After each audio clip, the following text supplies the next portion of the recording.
Welcome to a special called session of the Athens-Clarke County Mayor and Commission. We're gathered today to consider a single item, and following that, we'll have our normally scheduled agenda setting session. But I'll go ahead and begin by asking Clerk Howard to call roll for us. Davenport. Here. Link. Here. Taylor. Wright. Present. Fisher. Here. Johnson. Here. Culpepper. Here. Myers. Here. Thornton. Here. Hamby. We have a quorum. All right, thank you, Madam Clerk. I appreciate it. All right, so the purpose of this meeting is for the commission to endorse the TSPLOST 2026 final projects list. There will be an item that's on our agenda setting session for approval the first Tuesday in February that will sort of send this to the ballot. But this is the list that will be in front of the voters in May of 2026. And that will allow us to continue some of the programming that we've begun already and consider some new programming as well. We're going to have public input on this item. Format of public input is the same as it will be for later in our agenda setting session. There's a 3-minute opportunity per resident. You see a light in front of the clerk. It will turn green when you begin speaking, providing your name and place of residence. Yellow when you have 30 seconds remaining, and red when your 3 minutes is up. And I'll thank you for your time with us tonight. So with that said, if there's any member of the public who would like to speak to the TSPLOST list, you can line up at the podium now, and we'll go ahead and begin.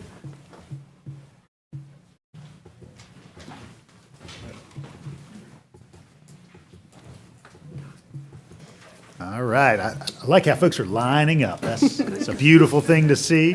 That way nobody's got to wait or wonder, are there more who would like to speak? We know how many folks are going to speak because they're lined up. Look at that, everybody. It's beautiful. All right. So welcome, and thanks for being with us tonight. Again, just provide your name and place of residence. My name is Dana Sheffin. I'm here as a member of Friends of the Greenway, and I live at 205 Little Street. When we moved here, we made the decision to live along the Greenway so that we could bike to work. Our income is not high enough to afford 2 vehicles, so it was essential that we were able to be in a way where it was safe to get to work. Now, with the job that I have, I oftentimes don't have time to hike on the weekends. It's like 7 days a week. And my bike ride to work is sometimes my only time in nature. I get to watch the seasons change and greet the deer in the morning, and sometimes at night I hear some owls hoot.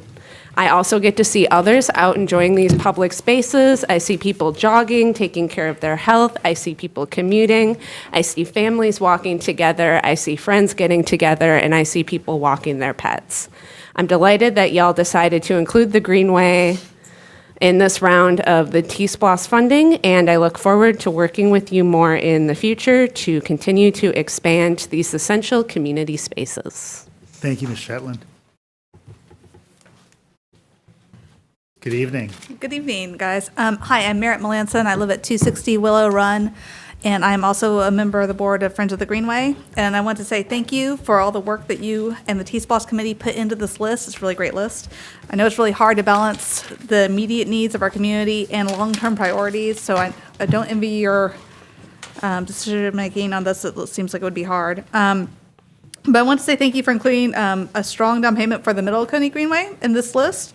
And I look forward to working with you guys in the future to keep up the momentum and continue our progress to a fully built-out Greenway, maybe by the time I'm like 70 or so. So let's keep going. Thank you. Thank you, Ms. Melanson. Good evening. Good evening. My name is Damon Allen. I'm at 451 Seagraves, and I'm the president of Electric Bike Group Athens. So we just came here today to basically give our support on the expansion of the Greenway because we do utilize the Greenway as well. It's good for the community, and it brings all different types of people from different backgrounds to be able to go out and have fun and enjoy the Greenway. That's it. Thank you, Mr. Allen. Good evening. Hi there. I'm Michael Goltzer. I live at 120 Valleywood Drive in Athens. I wanted to thank you guys for the work that was done to update the list. I would definitely be happy to vote for this when it comes before the public, and I urge you to vote for it tonight. Thank you. Thank you, Mr. Goltzer.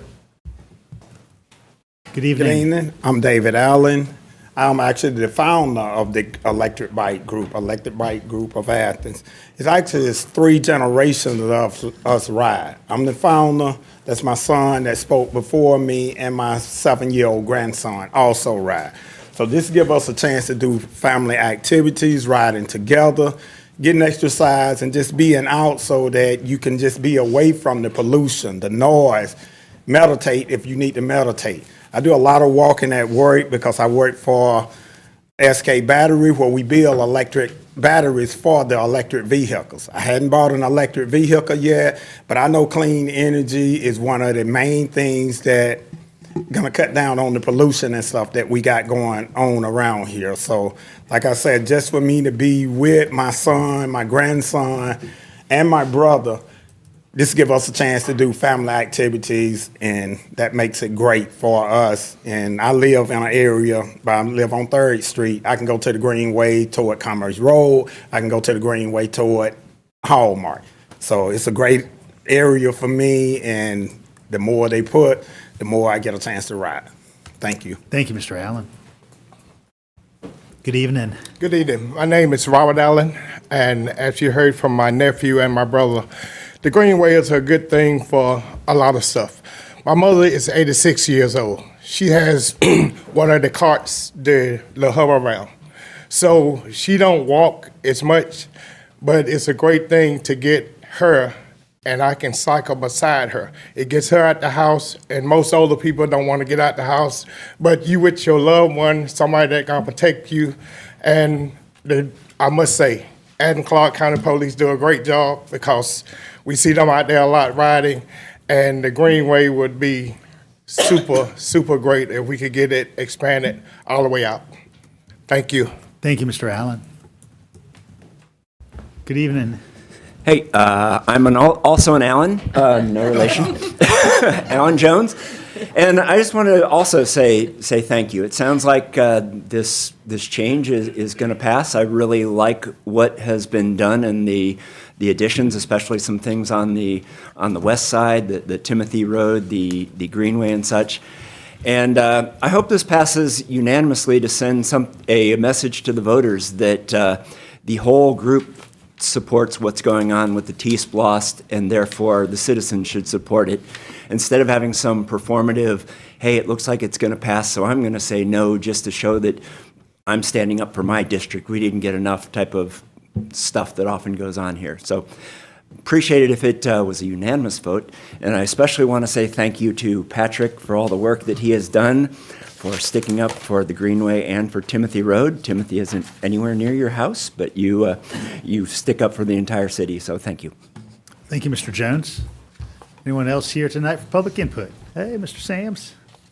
I just couldn't stay quiet. My name is Alex Sams. I reside at 100 Tipperary Road, Athens, Georgia. I'm here as a citizen, but I wanted to just say thank y'all as the chair of the TSPLOST 26 committee. I've gone through the list that y'all have, and what y'all have added, including some Greenway items, sidewalks and things like that, and thought they were very good. And again, thank y'all for working on that list and putting it all together. Thank you. Thank you, Mr. Sams. Hello. Hey, good evening. Good evening to everyone. And I stand here again against the Greenway because we need to hold back on the Greenway for a while. We got more important things to deal with here in Clarke County because the Greenway is something can wait. Like I stated last time I was in this standing before you all, if we need to ride our bike, have a bicycle park, a bike park or something. Keep them off the street with cars and vehicles and trucks and things. I mean, people can come up and explain how nice it is to ride the bike. A lot of them didn't grow up the way we did. When you rode the bike, you got spit on, thrown at, cussed at, jumped on, raped, kicked, laughed at, and all that. This Greenway stuff can wait. It really can. We got more important things to deal with. Thank you. Benny, just state your name for the record. Oh, I'm sorry, Benny Coleman. And I'm Thank running for District 7 Commission, so to let you all know what I stand for. Thank you. Thank you, Mr. Coleman. All right. Any other public input tonight? All right, seeing none,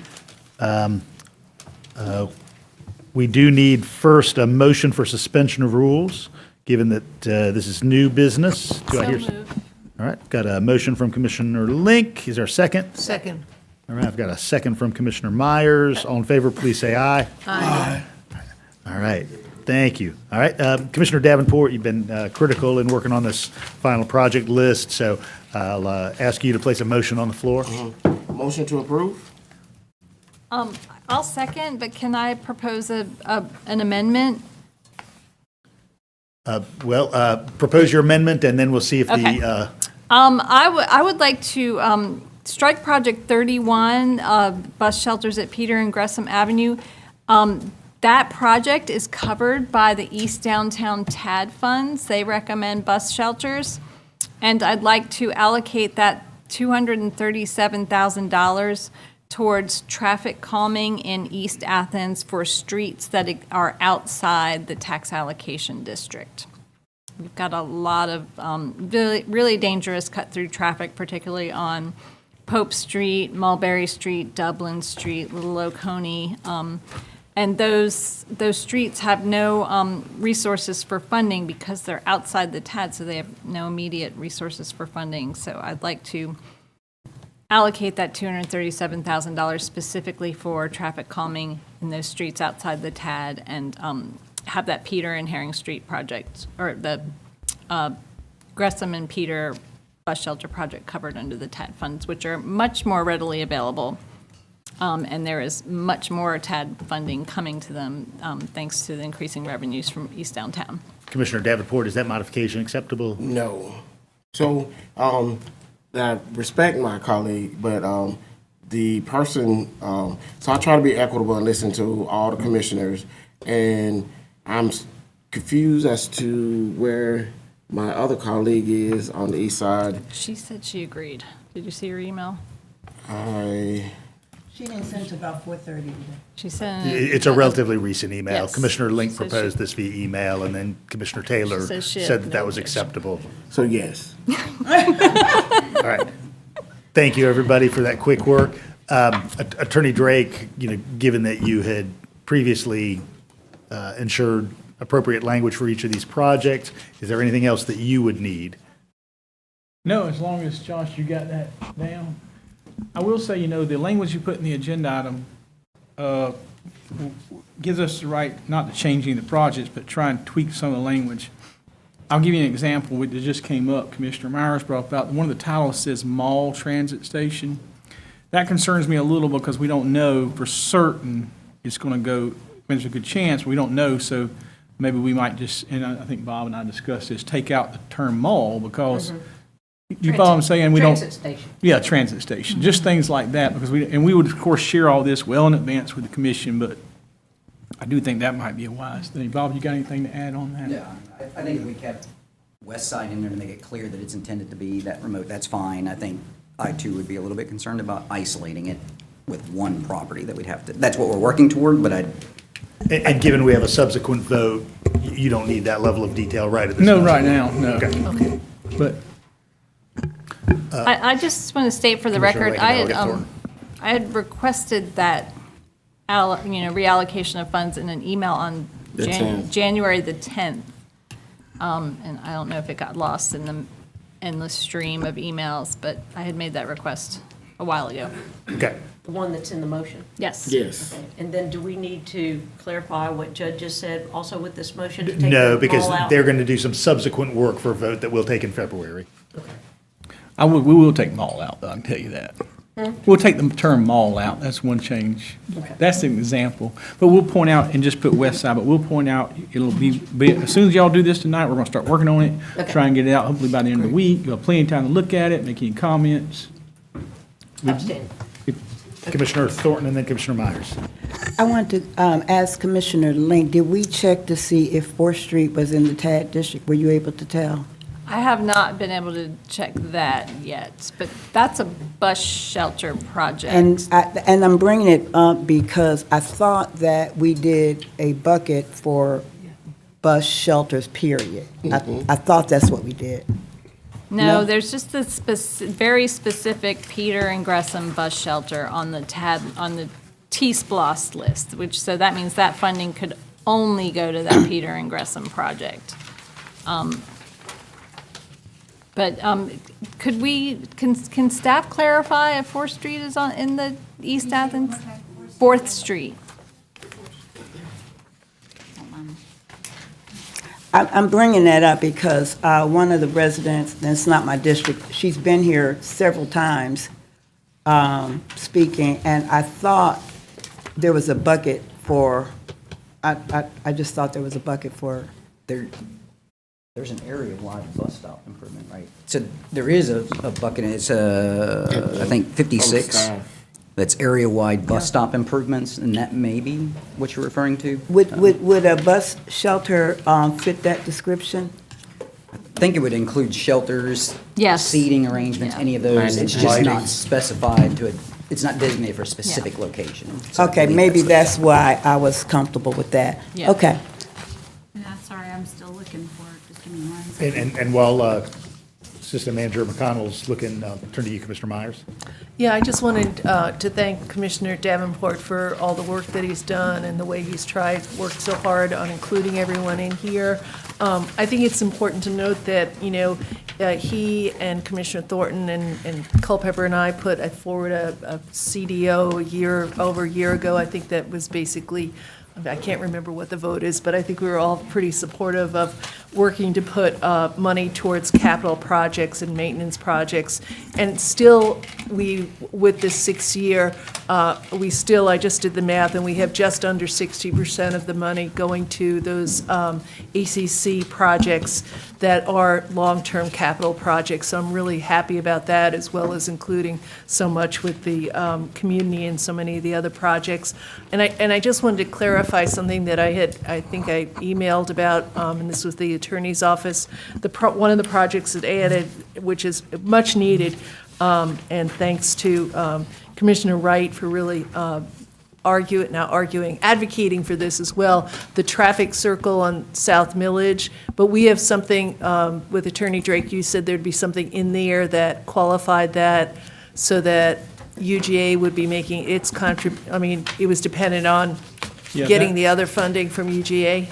That's the traffic circle? Yeah. Yeah, we will add language to say subject to University of Georgia or whatever, we'll make sure we have the right entity making its match. Okay, great. Thank you. I'm really Otherwise, pleased we'll with be this. locked into doing it, regardless. Yeah. Is that okay with everyone? Commissioner Wright? Well, staff had brought that forward as a partnership for traffic Yeah. calming because of all the speed. Yeah, well, I understand that. Section.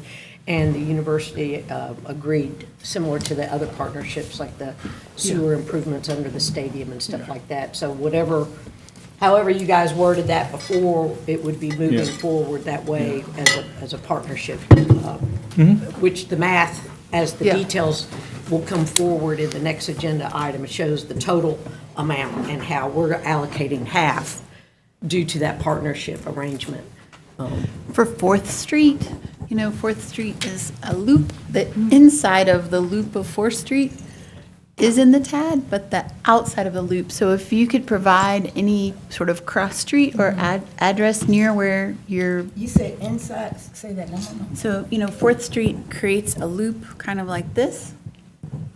So the inside parcels are part of the TAD, and the outside part of side of 4th Street is not.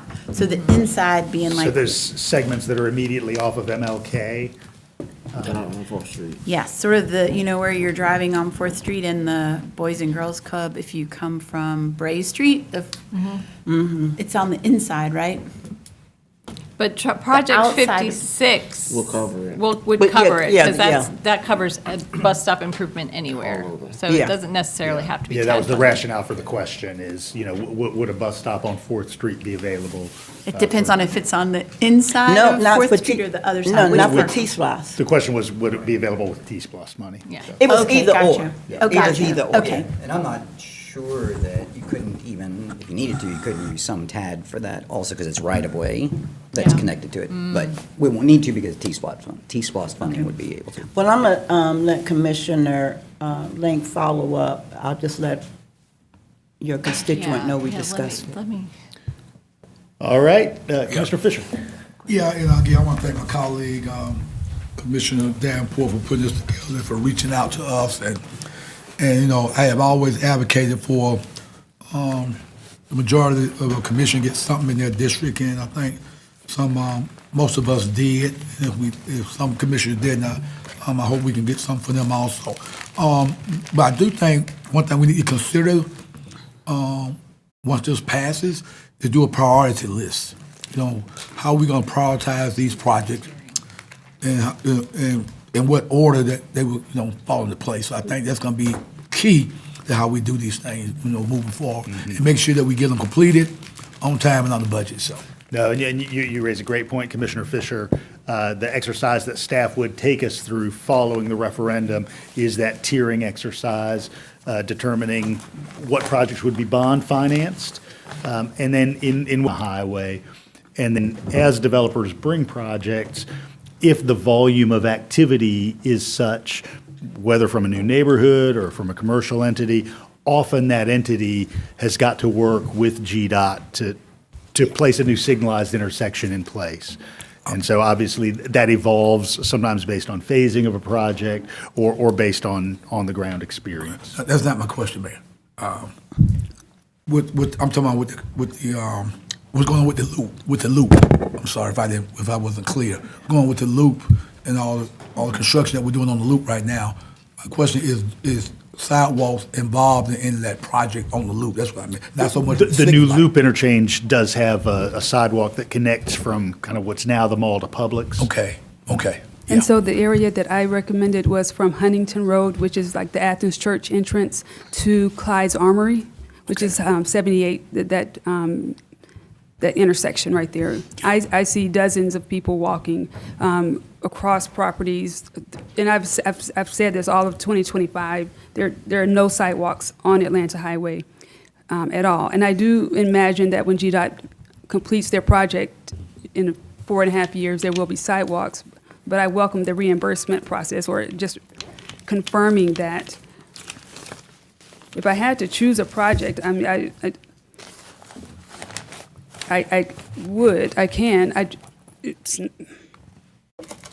it's just going to require, it's going to be a longer discussion because it's going to take significant funds from another project that I also value, and that would be the Greenway.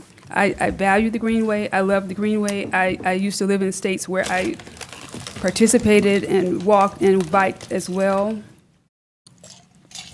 But what I'm comparing in this decision, if I had to make the decision of where to pull money from, and I was the sole person to do that, that is where I would start first, because I see I think everybody in Athens-Clarke County needs the basics. Every citizen in Athens-Clarke County and every district needs sidewalks. They need to be able to walk in their communities safely. They need street lights, they need street lamps, and they need crosswalks. There are many areas in District 6 that don't have them. This is just the beginning. These three in particular, I've just received more than 6 emails in 2025, and the Atlanta Highway Sidewalk Project is a daily email, dailies, and I am just scared that someone is going to get hit or killed. And the last one, I've received more than 25 emails in the last quarter of 2025. That's that Fowler Mill Road and Atlanta Highway intersection. I'm not sure if a shift change happened at Caterpillar, I'm not sure what it is, but in the morning and at 3:30 to 5 in the afternoon, people can't get in and get out. It's really, they sit there for 4 or 5 rotations. That's what my emails say. So that's why I added those to the list. I value Greenway. I value the ability to get out in the fresh air and bike and have exercise, and I enjoy it too. But when I compare it to the basics, everybody in our community does not have the basics. And I just would like us to have start with the basics first and then add on extras. And the Greenway, to me, although I enjoy it, it is an extra, in my opinion. Anybody else before I return to Commissioner Fisher? All right, Commissioner Fisher, last time. Yeah. It may be a compromise here. I'm looking at item number 15, which is a safe routes programs. Would that qualify? So that's the To Safe help- Routes to Schools program, kind of for proximity to public Okay. education. All right, we've got a motion and a second on the floor. Anyone else? All right, we'll do a roll call vote, Madam Clerk. Davenport, Yes. Link, Yes. Wright, Yes. Fisher, Yes. Johnson. Are we voting for the amendment? What are we voting for? We're voting for the motion from Commissioner Davenport. You have to get a second. She didn't make a motion. She didn't make a motion. Can I make a motion? Do I mean, Well, do well, I make a we're- motion we're- or do we vote first? We're voting on Commissioner Davenport's proposal that was seconded by Commissioner Link. Okay, and then I made an And- amendment, but and I'm then- asking, do I need to make a motion? You would have to make a motion, and then you would need to get a second. Okay. And Can the I make motion is?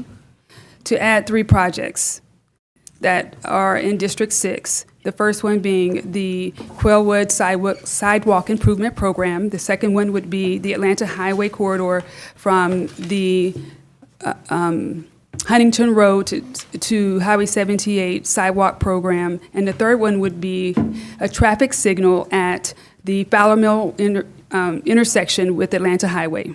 And Commissioner, where would that $8 million come from in the program in front of us? My recommendation was project, let's see, number 51, that's $7 million. I noticed that project number 34 has an additional $700,000. I would, from Friday's spreadsheet, I would recommend additional money from there. And I noticed that the road pavement program has an additional $5 million from Friday's spreadsheet, a little bit out of that. Those 3 line items I would recommend. So $7 million is a complete reduction in Project 51, and what are the other 2? The 700 that was increased in Project 34, millage makeover. Mm-hmm. And then the last one 300. is the road pavement program. There was an additional $5 million added since we received the spreadsheet last week. All right, is there a second to that motion? All right, motion dies for lack of a second. All right, we'll return to the original motion with a roll call with Commissioner Davenport. Yes. Davenport, Link, Yes. Wright, Yes. Fisher, Yes. Johnson, Yes. Culpepper, Yes. Myers, Yes. Thornton. Yes. 8 yes. All right, thank you, Madam Clerk. All right, entertain a motion to adjourn the special called session. All right, I've got a motion from Commissioner Wright, a second from Commissioner Link. All in favor of adjourning, please say aye. Aye. Any opposed? All right, hearing none, motion carries. All right, we're going to move right into our agenda setting session. In the agenda setting session, we'll have multiple opportunities for public input. We'll have an opportunity on the consent agenda. We'll have an opportunity separately on each planning and zoning item after Planning Director Lonnie makes his presentation. And then we'll have an opportunity on old and new business. We'll go ahead and begin with public input on the consent agenda items. Those are 1 through 4. Is there any member of the public who'd like to provide any public input on the agenda setting items 1 through 4?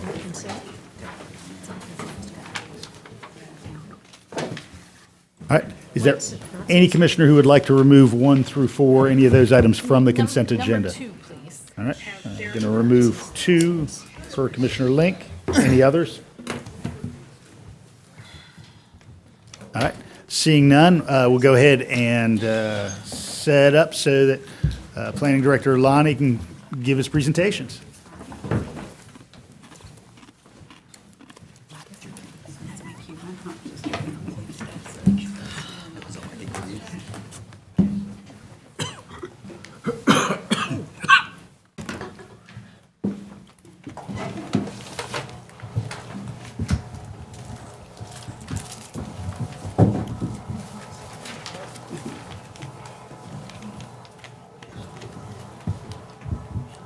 And we have 4 items tonight from Planning Department.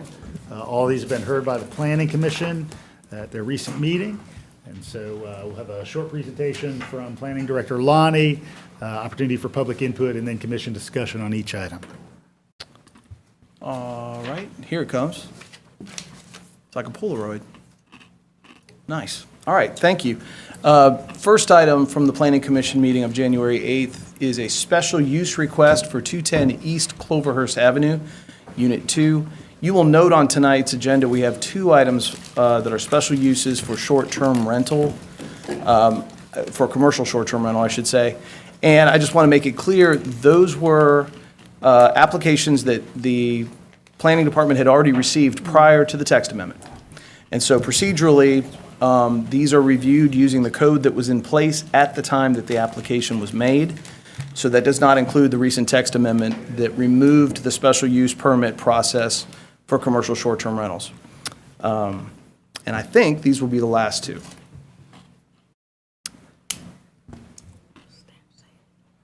All right, here we go. So the request is for special use in the RM1 zone for 1 unit in a multifamily complex to be converted into a commercial short-term rental. The occupancy that was proposed by the applicant is no more than 4 individuals. Here's an aerial view of the location at 210 East Cloverhurst. The unit in question is on the southeast side of this particular block. There is parking associated with this unit for the occupants. When this has been used for a long-term rental, those same spaces would be sufficient for the commercial short-term rental use. So here's the future land use. This is our current future land use map, shows it as traditional neighborhood. That's not going to change with this request.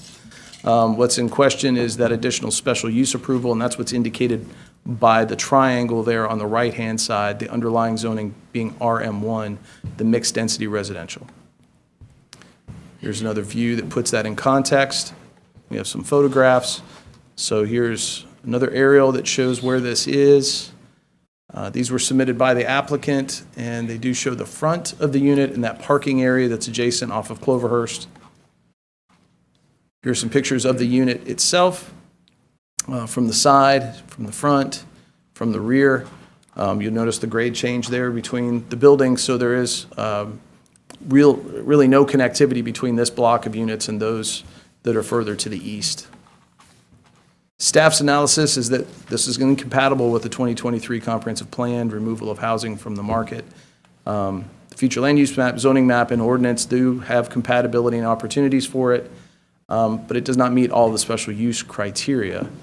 When Planning Commission considered it, after hearing the applicant's presentation and considering the evidence, they did find that it did not contradict the short-term rental ordinance purpose statements, and that the special use criteria is largely met with the application that they made due to the design history of the complex and its location, and that approval of these applications in this instance does not represent a negative impact, and their recommendation of the request is approval.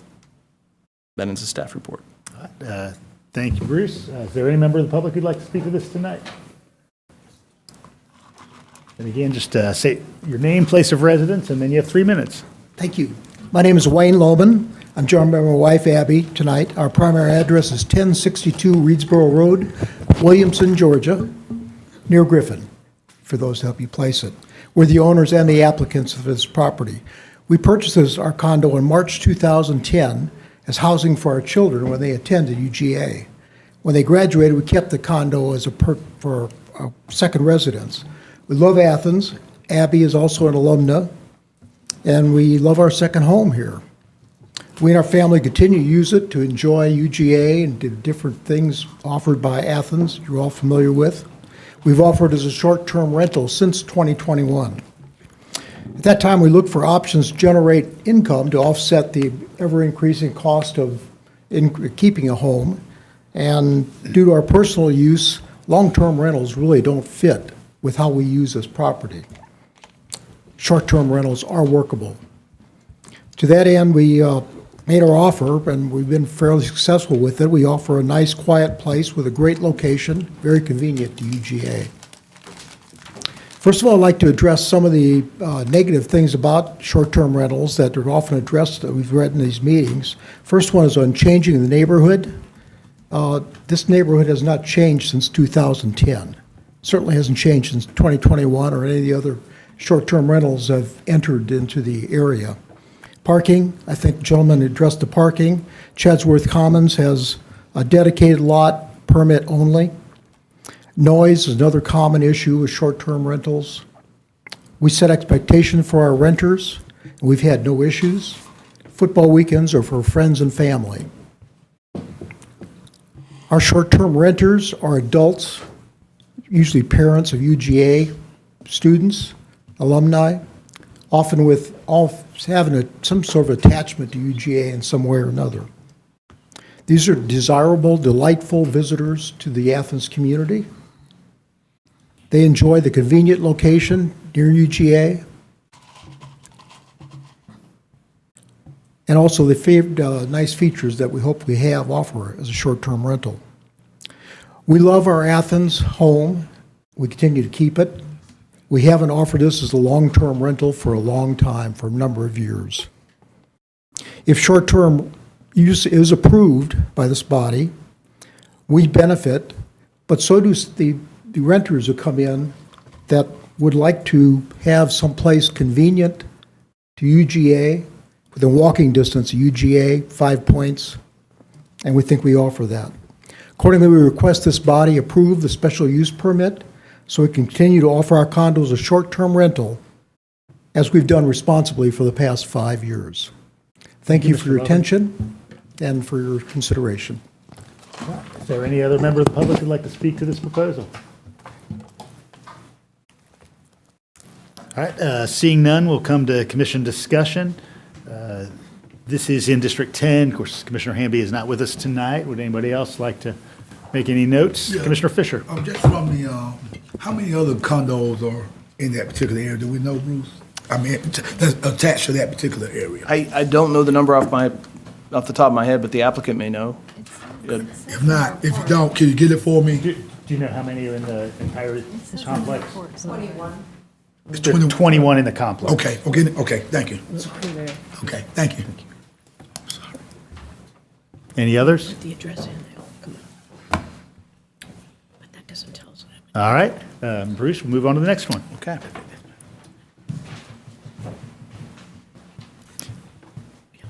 All right.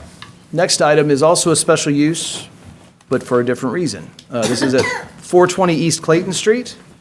This request is a special use in our commercial downtown zone. We have a section of code that requires special use consideration for whenever a bar is going to have an occupancy in excess of 100 persons. This request is allowing for or focused on the combination of two existing bar establishments, bar spaces, that are going to be combined. They're going to be creating an opening between the two spaces. So the two bar occupants existed prior to the special use requirement, and so they are operating without the need of that special use approval. What is creating this is now they have a combined occupancy, and that is changing sort of the layout of the space, so we needed that special use request to come before you. No other changes are proposed, nothing for the exterior of the building. That interior change is really just an 8-foot wide opening, and it will go through our construction plans review process to meet all other code requirements. So this is really just the lone issue to be resolved through a zoning action. Here's an aerial view of the site. If you're familiar with it, you know that there's a grade change as you go from Broad Street to Clayton, and that is accounted for inside this space. So here's the request. Commercial downtown zoning would not change, but it would have that special use designation. This is the first building outside of our downtown historic district in that part of town. And here are some photographs. This is from Broad. See the entries to the two. Those entries would not change. And then here's the layout, and the dashed line that you see in the middle is that 8-foot opening. The layout of the two bar spaces would also not be changing. It really is just that combination of occupancies. So the double barrel currently has an occupancy of 190 persons. Buddha Bar has 131, so the total combined will be 321, but that is exactly as it is today. Staff's analysis, this was compatible with the comprehensive plan. It does encourage retention and inclusion of business downtown, compatible with future land use map, zoning map, and ordinance, and the special use criteria have been found to be satisfied. Planning Commission's recommendation, they found the same, and their recommendation is for approval as presented. Thanks, Bruce. Is there anyone else here to speak to this submission? All right, Commissioner, this is in District 4. Maybe, Commissioner, you get to name the new combined bar tonight. Oh, I know the name. Are you a creative individual? The combination of the two bars will be double barrel. Double bar fits, right, tracks. I think that the improvements that are coming under the fire marshal's criteria on here are good. And anytime any of the buildings downtown can make sure that the fire marshal's got the newest and the latest for them to do is awesome.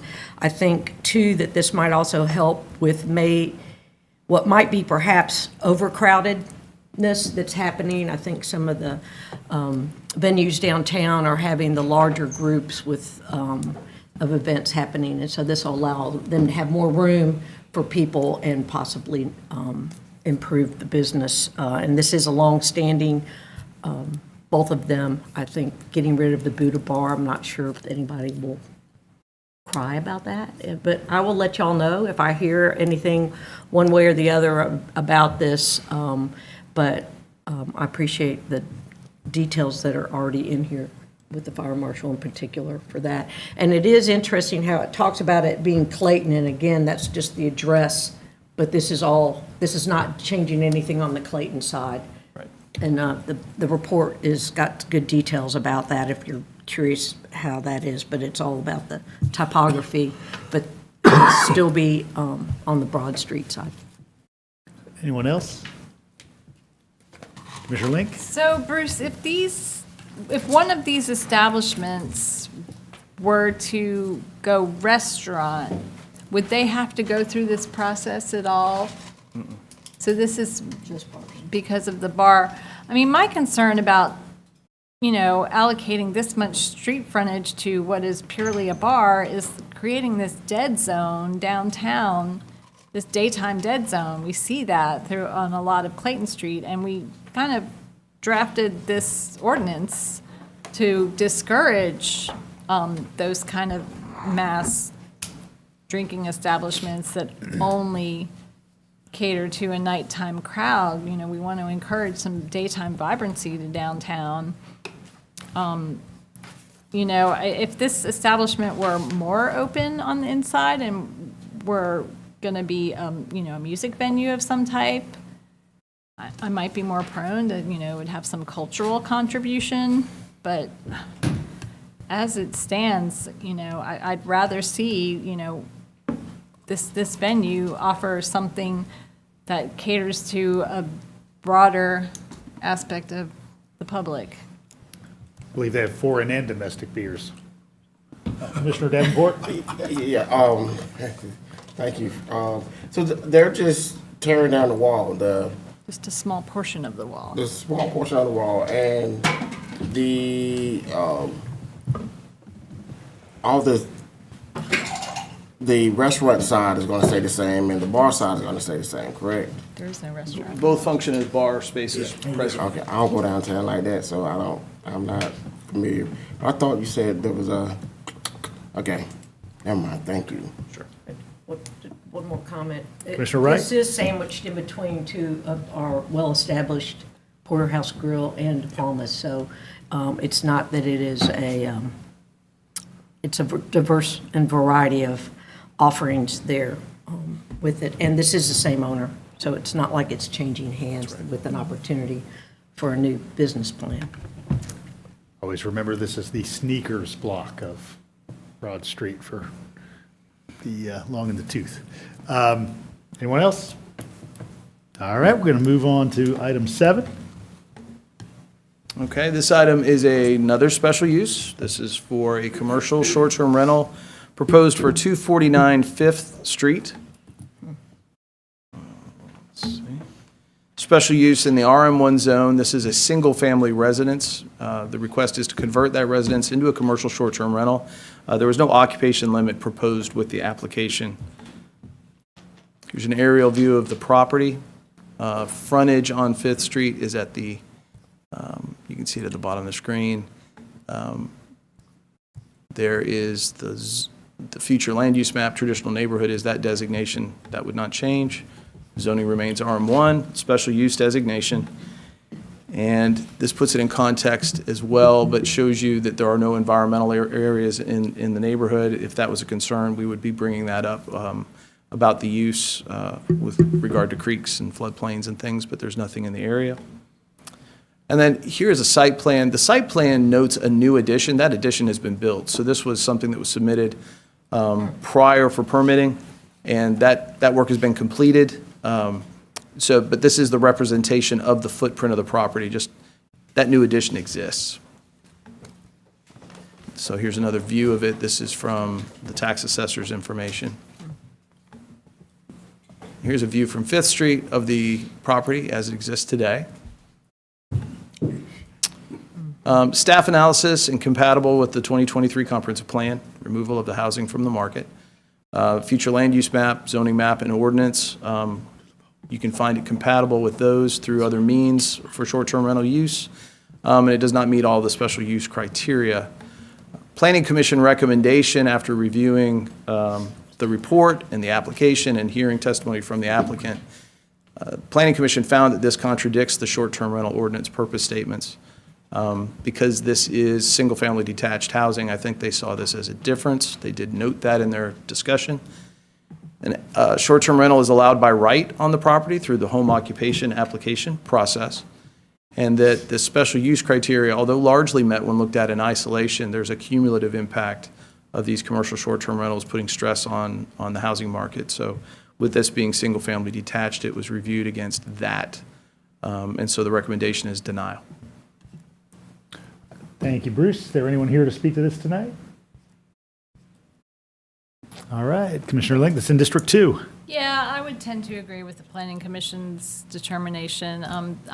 Last time I was in that neighborhood, a couple years ago probably, there were still families living on that street, and I would hope that a family could, purchase this house and move in. So I don't see that this is appropriate for a new short-term rental. Anyone else? Commissioner Myers? Yeah, I would agree with that, looking at that as well. Again, this is a neighborhood, when you're looking at it in Google View, you look at that and it looks like a single-family neighborhood. You wouldn't know otherwise that it's a RM neighborhood in that area, at least there.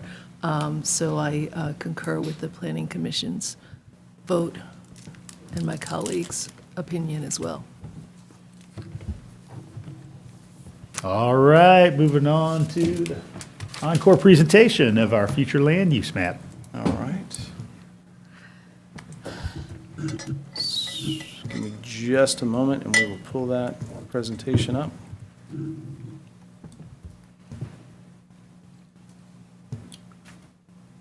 All right. There we go. So thank you for the opportunity tonight to bring this to you.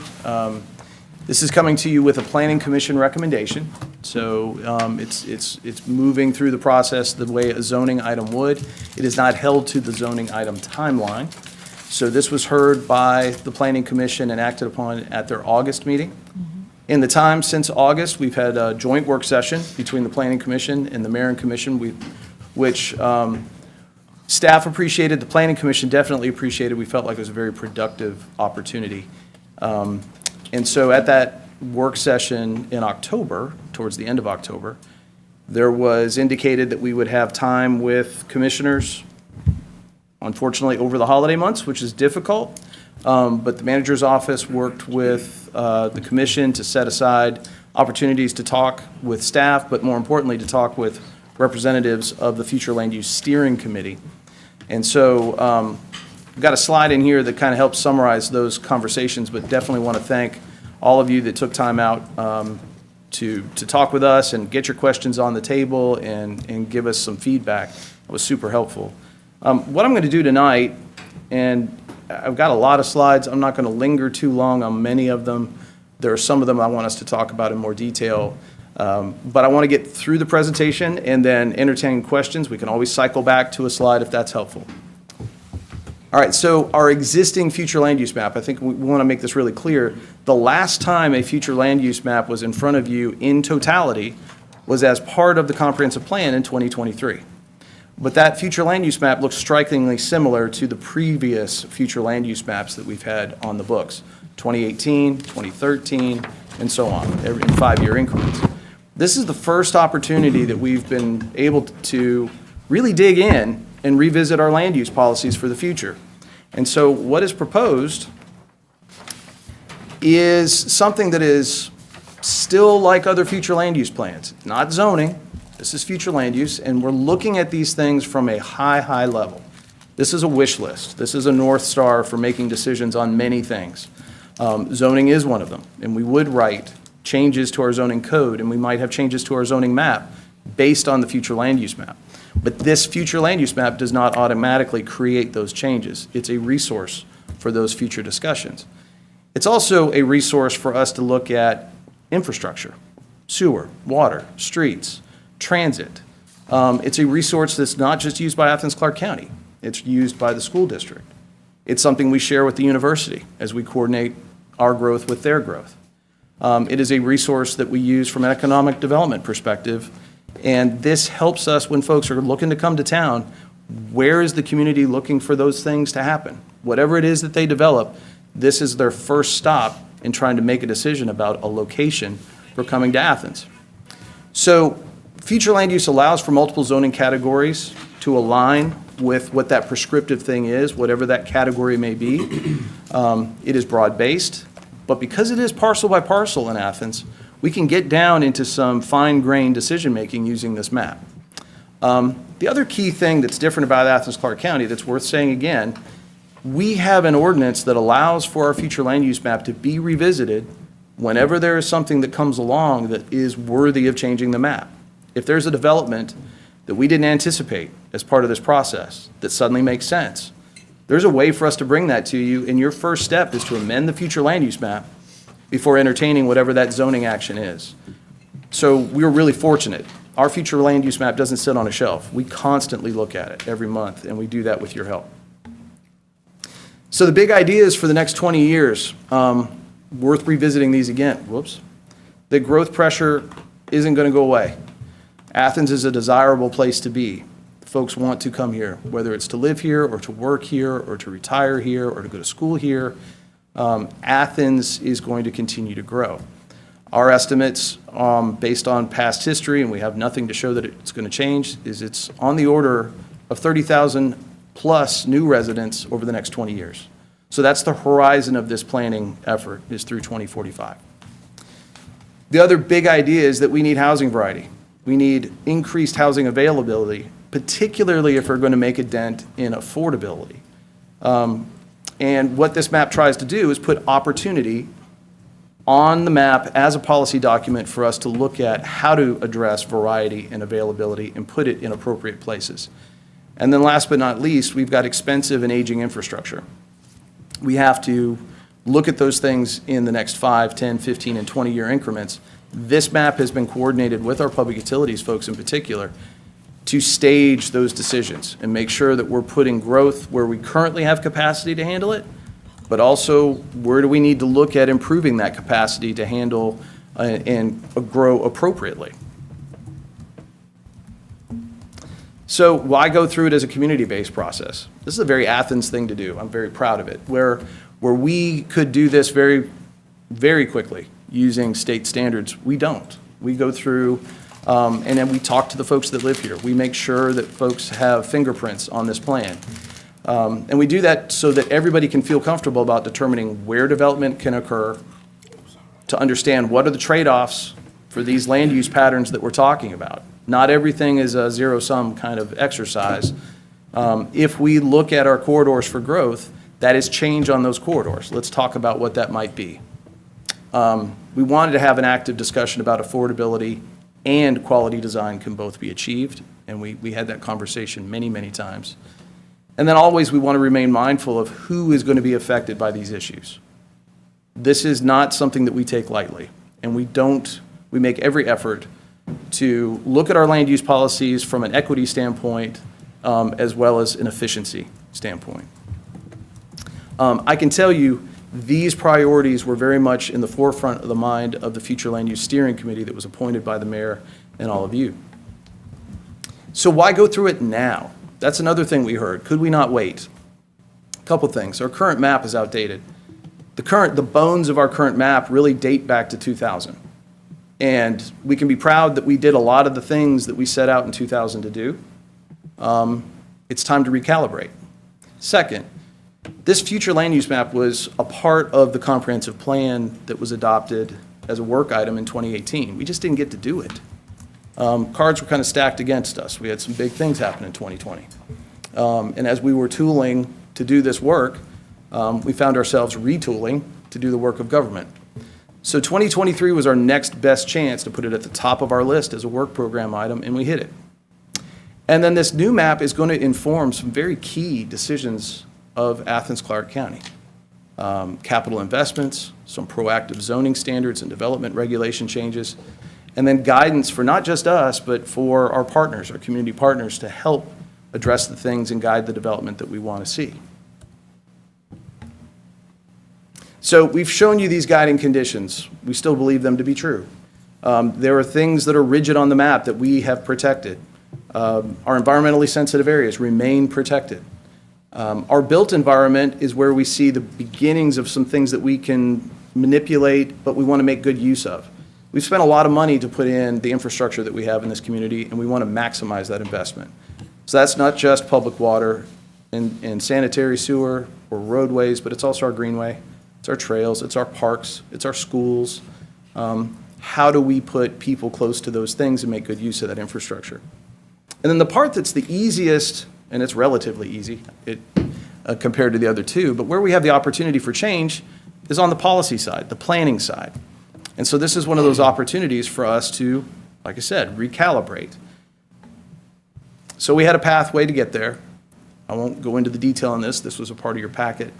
But it did start in earnest in spring of 2023, and we are now moving into the end of 2025 and 2026 with a product that, like I said, bears the fingerprints of hundreds and hundreds of residents and stakeholders through 3 rounds of public input, multiple ways of receiving that input, and some really important work done over 14 months by the Future Land Use Steering Committee.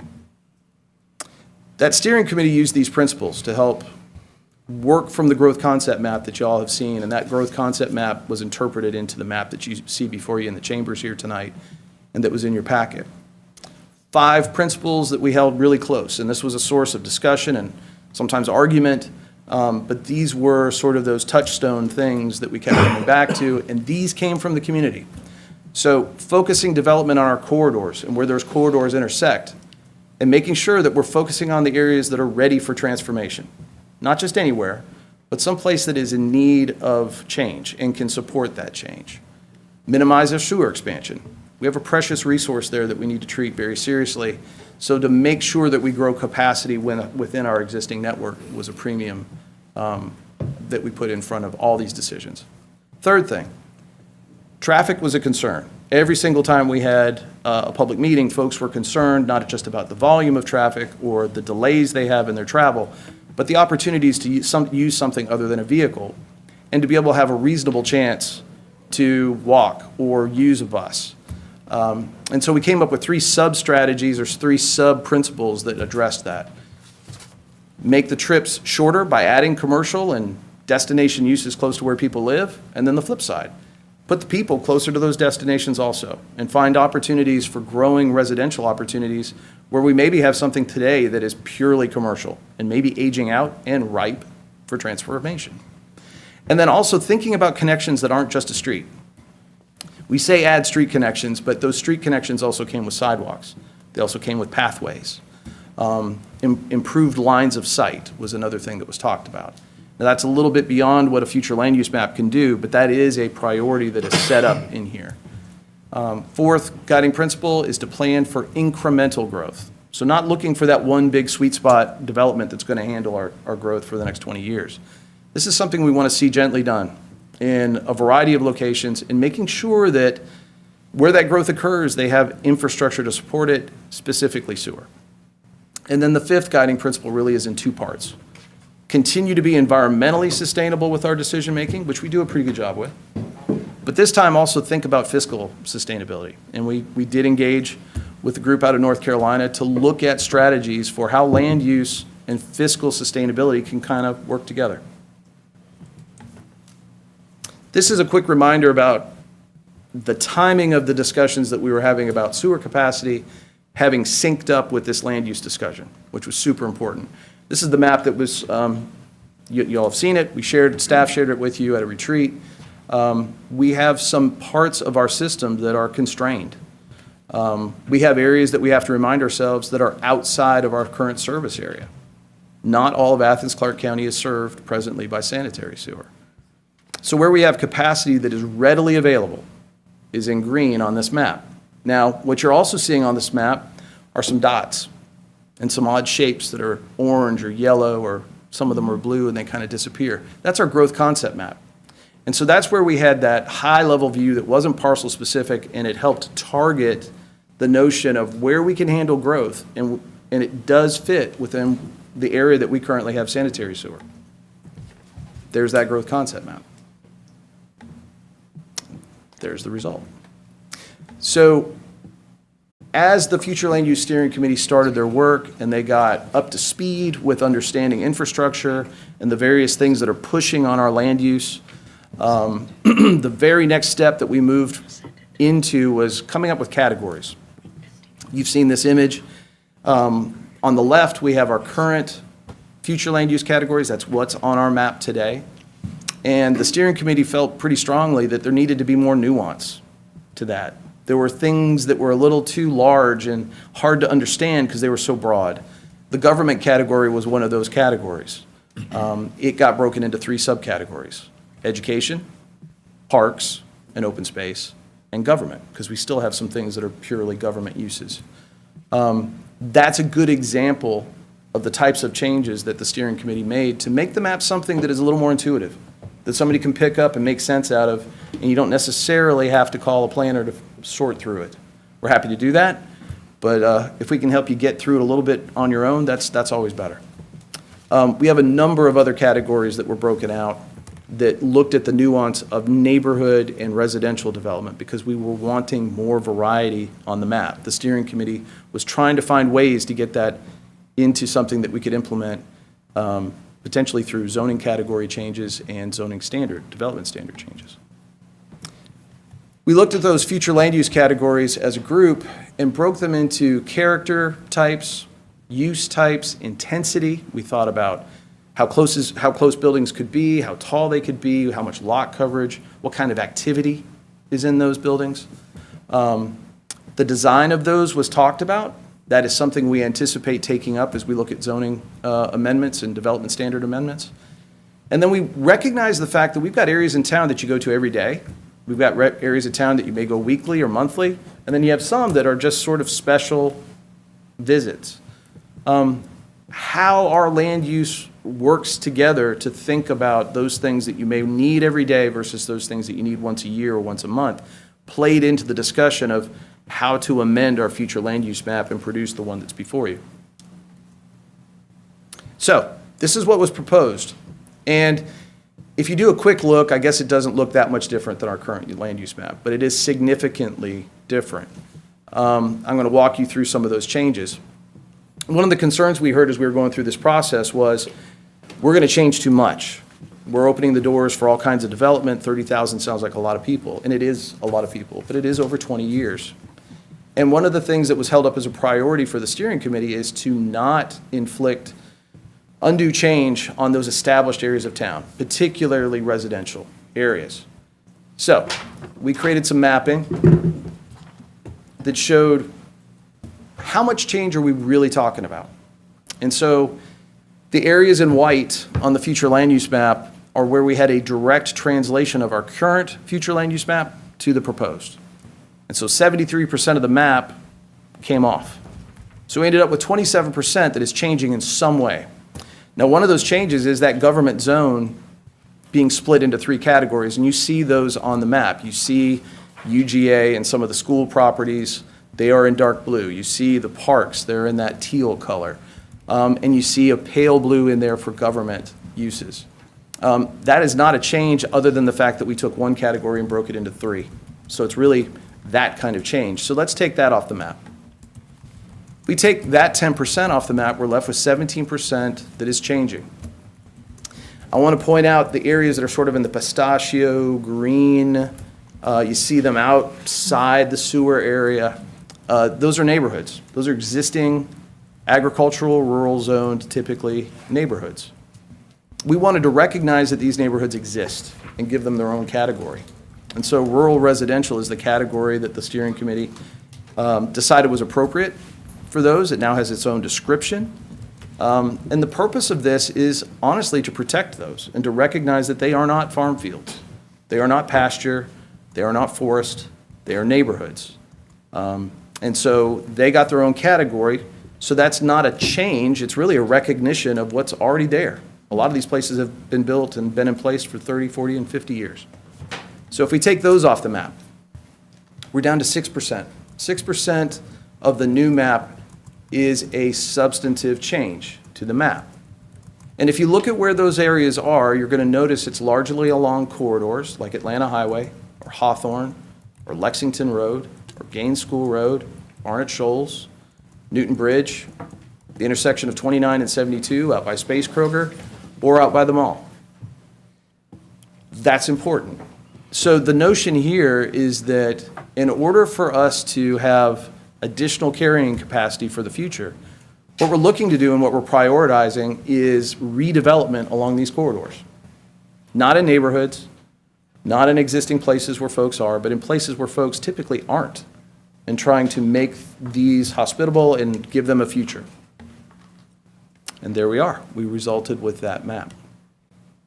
So in looking at our timeline, we are before you. We were making a presentation of what the Planning Commission's actions were. There are 3 items for your consideration. The first is the new map.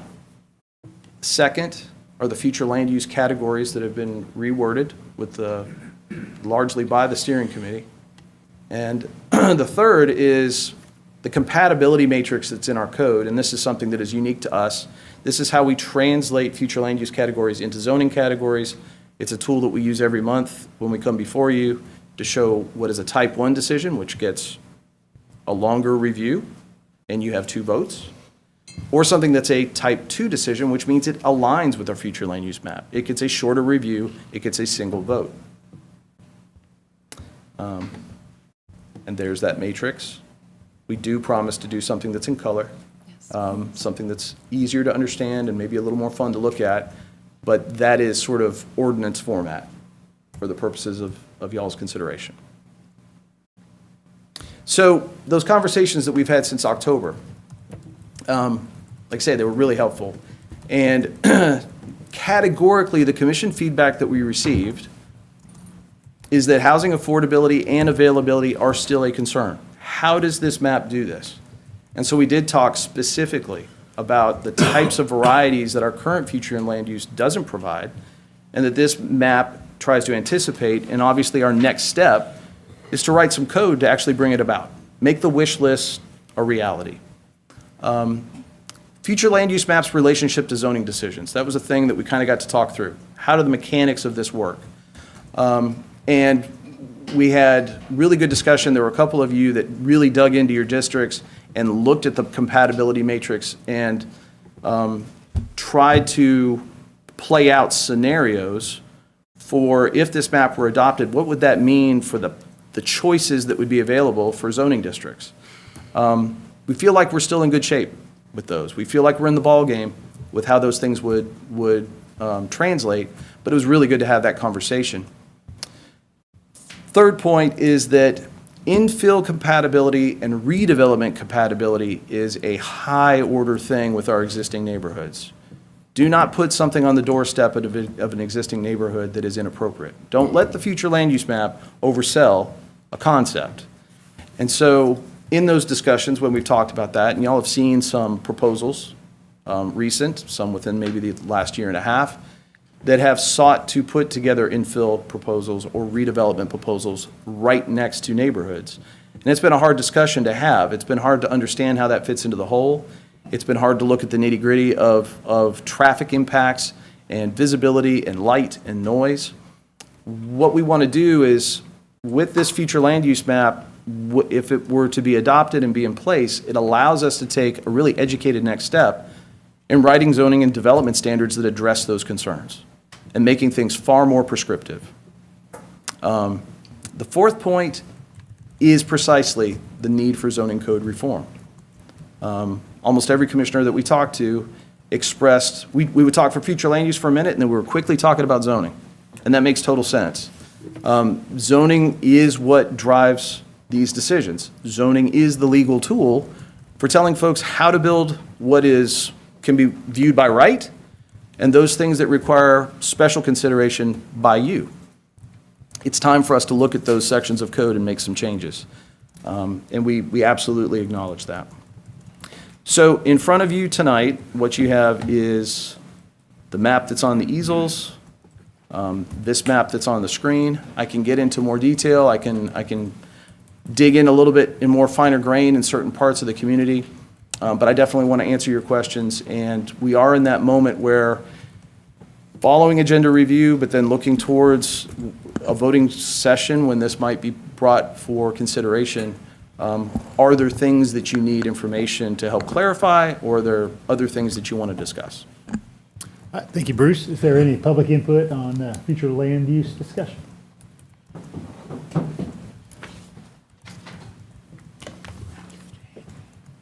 Hey, good evening. My name is Alex Sams. I reside at 100 Tipperary Road, Athens, Georgia. I'm the chair of the Future Land Use Steering Committee. I've spoken with y'all before. I'm also just going to hit a couple of things. Bruce is very articulate with the details, so I'm going to leave that with y'all. But just wanted to remind y'all of a few things that you possibly and probably already know. It is a citizens committee, and thank y'all for appointing that committee. It is as grassroots as you can get, and the committee was composed of a lot of different types of people from different backgrounds. We met for a year and a half or so and put a lot of time into this map and the verbiage and everything that went into it. In fact, driving over to this meeting today, the map is so ingrained in my head, I see colors as I drive through Athens. I can pretty much tell you if it's a purple or a green or a yellow as I'm driving down the street. Also, I would like to thank staff. They did a great job with a lot of information after every single meeting that we had. They put everything back in a nice form so that when we met again, we were able to take the information we had come up with and go back through it and understand it and correct if there was something we didn't understand or we were not sure about. And so I think staff did a great job, and I was even looking at the presentation on my phone, and they remarkably made sure that whatever device you were at, you could look at the map. And the map does require, it is hard to see the map on paper. You have to expand it and magnify it and do a lot to really go down to the street. Lastly, I sat in on a bunch of the meetings, or several of the meetings that staff had with the individual Commissioners, thank y'all, y'all that were able to go to those meetings. I thought that was very helpful. I thought it was a great idea to do. Sometimes at a bigger meeting like this, it's hard to think and ask and comprehend at the same time. So sometimes the one-on-ones do very well. Again, that's all I had to say. Bruce covers this very well. But again, thank y'all very much. Thank you, Mr. Sams. Is there anyone else here to speak to the future land use map tonight? Start with Commissioner Davenport. I bet your planning department is ready to get this off your plate and move on to something else. Thank y'all and staff and the user group for all your hard work. Your slides are different from ours. You pulled up a map of, I believe, of water flow capacity. Sewer capacity, excuse me. Yes. Can you go back to that, and can I get a copy of that? Absolutely. And the slide presentation that was in your packet is that was from the work session. So Yeah. it is that prior presentation. We had information that was new that was coming forward. But yeah, I can forward it. Do you want it on the screen? Is that a? Yeah. And we'll forward, Bruce will forward this entire Right there. presentation to you all, or make it available so each of you then can go through it prior to the next meeting. Can we get it posted publicly? I know It'll be some on of the my website. constituents will want to see the updated full version. Okay. We'll get that for everybody. That's it. Okay, very good. Commissioner Link. Yeah, that's one thing I was going to ask, is that we get the full presentation publicly posted on the website, because I have plenty of constituents who will want to dive deep into this. And thanks to Alex and the committee, because this is huge. And thanks to Bruce and staff and Bob. Thank Bruce and Bob and Alex. I met with them one-on-one to discuss some of my concerns, and I do have concerns. I feel like our existing map, there's some things that need to be undone in our existing map, especially when it comes to protecting some of our neighborhoods. And some of that is not addressed here, because I know that kind of the charge of the committee was to try and maintain the status quo as much as possible. But I feel like we have an opportunity here to undo some damage from the past. So, I will definitely be asking for amendments, and I'm having discussions with my constituents, particularly in our in-town neighborhoods. There's a whole chunk of commercial neighborhood zoned property in the middle of Boulevard. It's Satula Street, which is all of like 18 feet wide. We had this big meeting last week, big work session last week about missing middle and the need for missing middle residential. I feel like that's an opportunity to have a land use designation in these already residential areas that would accommodate some of that missing middle, rather than, leaning towards commercial, which allows for, 6-story buildings. And we are seeing a tremendous amount of pushback on that. I have concerns about Hawthorne Avenue, a whole side of, or Hawthorne Extension, a whole side of that is designated corridor, when it's long been single-family neighborhood. I feel like that's an opportunity for land use designation that would encourage missing middle. And I'm deeply concerned about the little historic mill neighborhood adjacent to downtown at like Elizabeth and Willow, right off of College Avenue. On this map, it's designated commercial downtown. I feel like this future land use designation guarantees that neighborhood would be completely flattened for student housing at some point in the near future. And that also includes the properties surrounding Lay Park. We've had lots of discussion about Lay Park. So I feel like there are opportunities for us to come together on a CDO to assure some of the priorities in protecting some of our in-town and historic neighborhoods. And then we can have the discussion about zoning and about accommodating some of those missing middle recommendations into our zoning categories. But I will definitely be asking for some changes to some very specific small areas in this map. Commissioner Fisher. Yeah, thank you, Mayor. I agree somewhat with Commissioner Link on some of those things. But, and again, thank y'all for putting this together in our citizen group for doing this like a year and a half, spending their time trying to make this work and try to see what our future looks like. And I want to thank the staff for meeting with me also to try to get some clarity. And again, the big thing has been with me is always about our sewer, our water, with the growth we're talking about, how we're going to implement all that, how that's going to work, how we're going to replace some of our aging sewer lines and our water lines. So all those things, somewhere along the line, we're going to have to maybe do a comprehensive sewer and water study to really take a look at that and see how that would fit into the future land use. I think that's something that, as commissioners, something that we probably need to take a look at. Same thing with the Mississippi Middle. We're talking about infilling and doing different type of housing, but to do that though, we got to make sure neighbors want that first of all. We don't want to push anything down their throat, but I want to be smart about what we do and where we're going to put new type of housing. I think a good idea that came out in our meeting where we got some, to Commissioner Link's point, we got some commercial corridors that could possibly become housing. And think about Baxter Street, who's to say one day that could be, housing.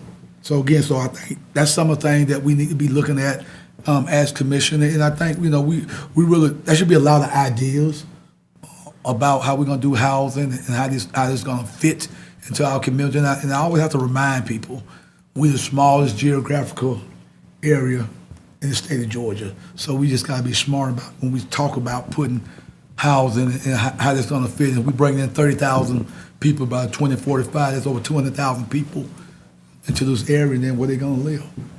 So I think all those things. But again, thank you all. And I think we still got some work to do. But again, I think, and Mayor, I think somewhere along the line, I think we really need to do a comprehensive sewer and water study and see how that fits into this plan. And also then start looking at zoning, how the zoning going to be. Because, unfortunately, because we hadn't updated zoning, a lot of areas got gentrified. And that's unfortunate.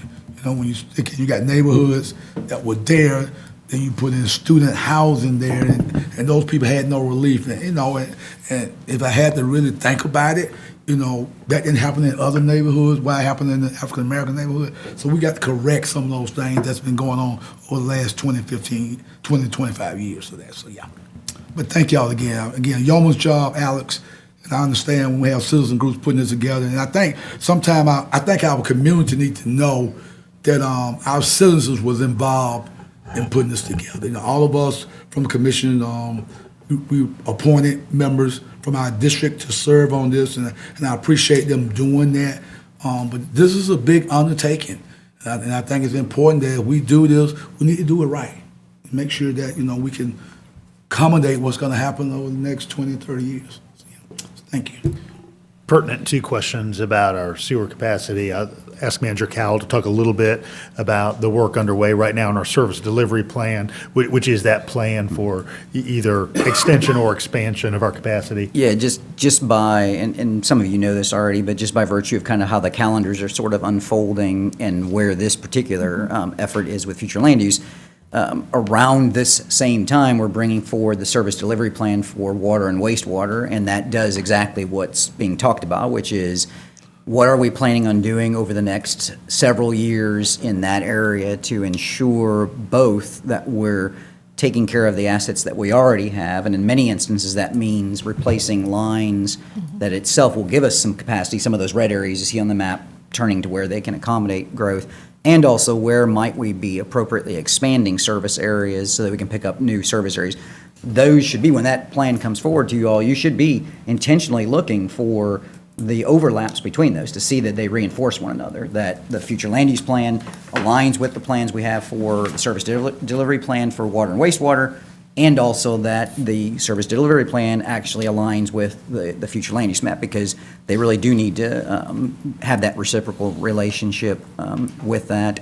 And some of that is, those are lines that we'll talk a lot about, but there are also the bigger issues, which are our sewer plants, our water sources, and those are much bigger, not so much what colors are on the map as much as just how are we going to accommodate our plant's able to accommodate 30,000 more people coming into the community, and if not, what steps do we need to take? So that's one of those. The other one that doesn't get talked about quite as much, because I think people just sort of forget about it, is that you all also know we're working through the Parks and Recreation Master Plan also that is working its way through process. And similarly, in the next month or so, we'll be in front of you for approval. And same way, we should be looking at, that plan should be developed in a way in which we're ensuring that our parks and our recreation facilities are being designed and planned for in a manner that reinforces what we're anticipating building. And again, conversely, we're making certain that what's getting built actually enables us to kind of take advantage of where those locations are and do those. So those are just two examples of things that just happened by calendar to be coming in right around this same time, which is actually fortuitous because it will all be fresh in your mind. It's not going to be trying to figure out a year from now, what did the future land use plan say as we consider sewer? It'll all be coming together over the next few months. Commissioner Wright and then Myers. Well, I think Manager Bob just kind of, my question wouldn't even have been right to get all that information, but that's kind of the information I was about to ask about. You did say the leisure services master plan is coming in the next few months. What is the timeline with the service delivery plan? Because it does seem to me like we should, instead of them staggering, it seems we should be going together, but it makes it sound like the work behind it, the staff behind it, has been doing it together. Yeah, both of the share more on plans, that? and the main reason for that is because both of those plans had reached a certain level of completion months ago, and for different reasons, they've not come forward on the same timeline as the future land use map. They're only a couple months behind. The utility one was because they did not want to push out kind of the final plan while we were in an interim manager phase. So that was kind of that period of time. They were still doing engineering work behind the scenes, but not yet really finalizing things.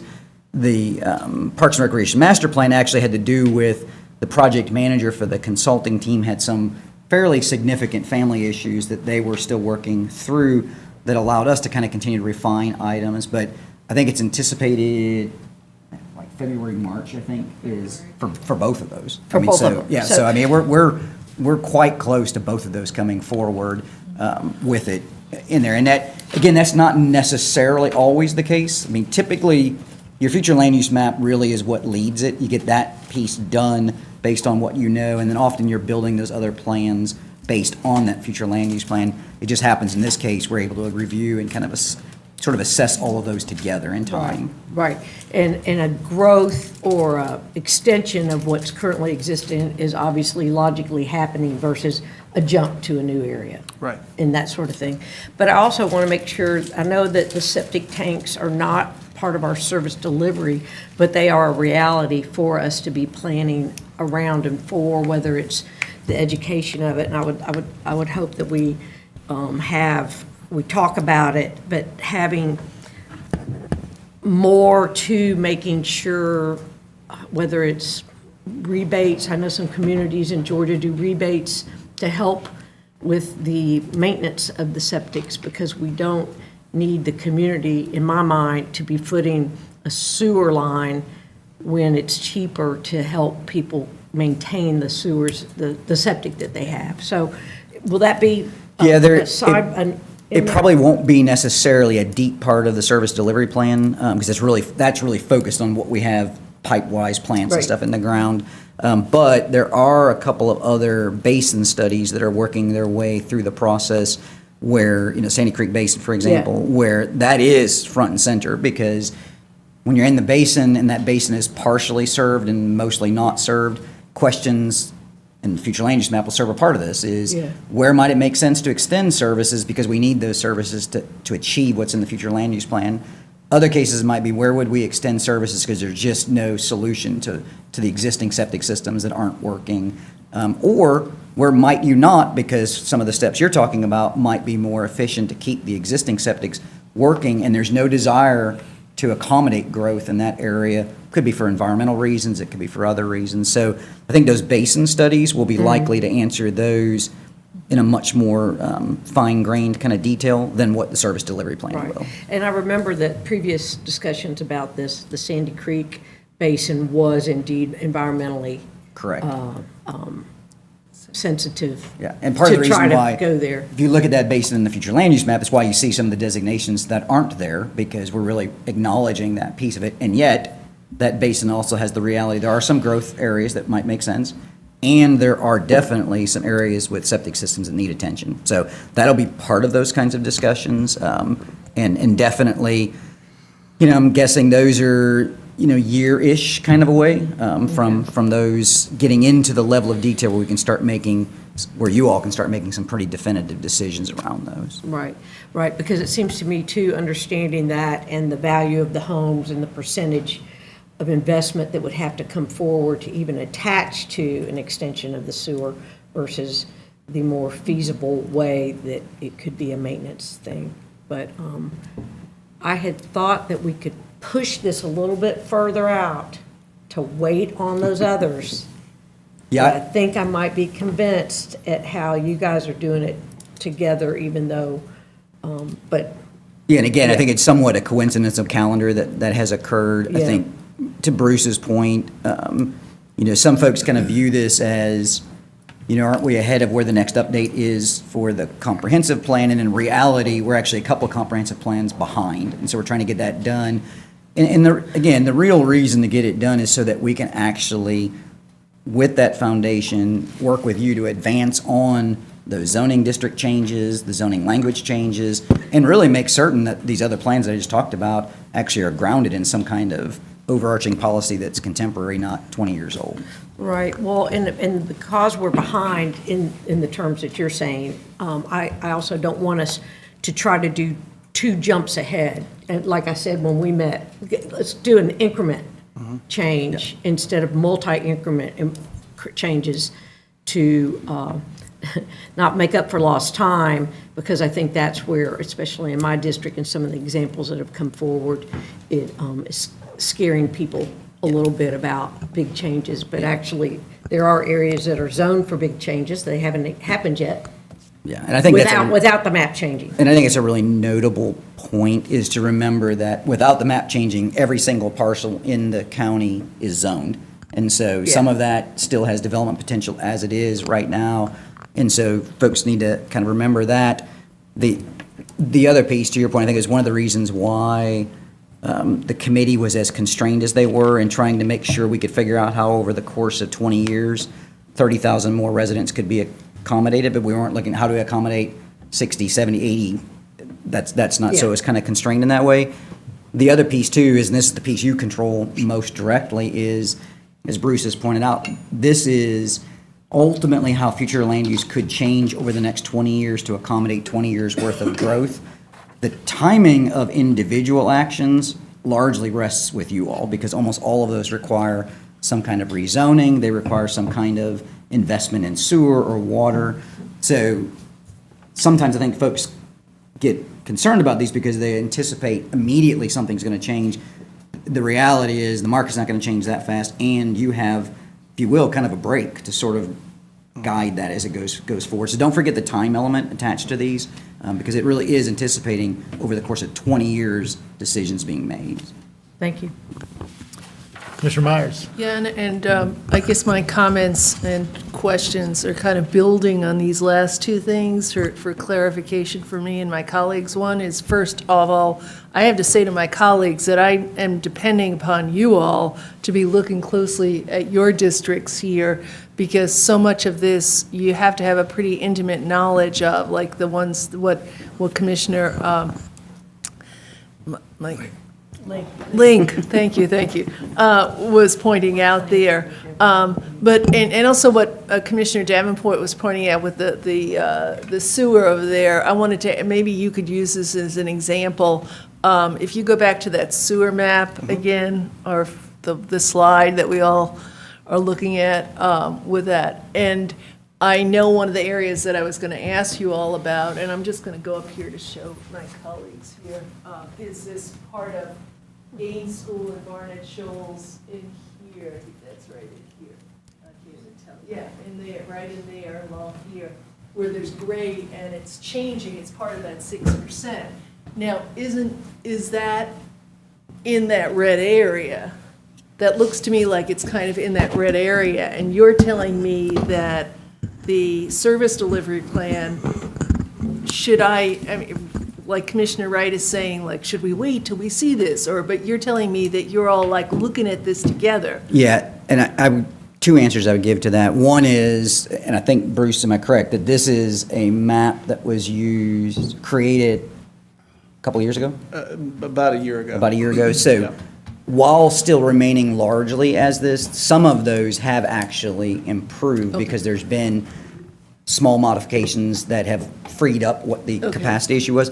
But that's question or answer number one. Answer number two really goes back to the timing comment that I made, which is it's an area, it should be, and this is what we would look for in the service delivery plan, there should be something in either the current or an upcoming service delivery plan that recognizes that area is planned for growth that may not be able to be accommodated at this moment. Right. And so you should see an investment proposed to actually address that issue, to make that available. If for some reason we believe that there was something really impossible to overcome and it was going to stay that way, it shouldn't be designated for growth. I mean, that's how that would ultimately work. And following up on that, because this was an aha moment for me when I met with you all right before Christmas, where, in my head, going through this, okay, we're doing the future land use. There's some of this where the compatibility matrix changes significantly. Not much, but there's some, like some of these areas. And I was like, so when are we going to address that? And you're like, well, we're not going to address it all at once. It's not like next year we're going to change that. So could you explain to me again how this is happening, like in those areas, like right by the vet school, where it's not going to, it's only going to come at the request of a parcel that it would actually, the zoning would change? Unless, I think you had mentioned something, Bob, about doing some, like there's a possibility that there might be some corridor reviews that are looked at more closely. Could you review that Sure. again to get it into my head? And Bruce, you help me out here if I miss anything, but, as Bruce indicated in a part of the presentation and what we shared with you all in those questions is, and as I said, every single property right now has a zoning on it in the county and allows a certain use as well.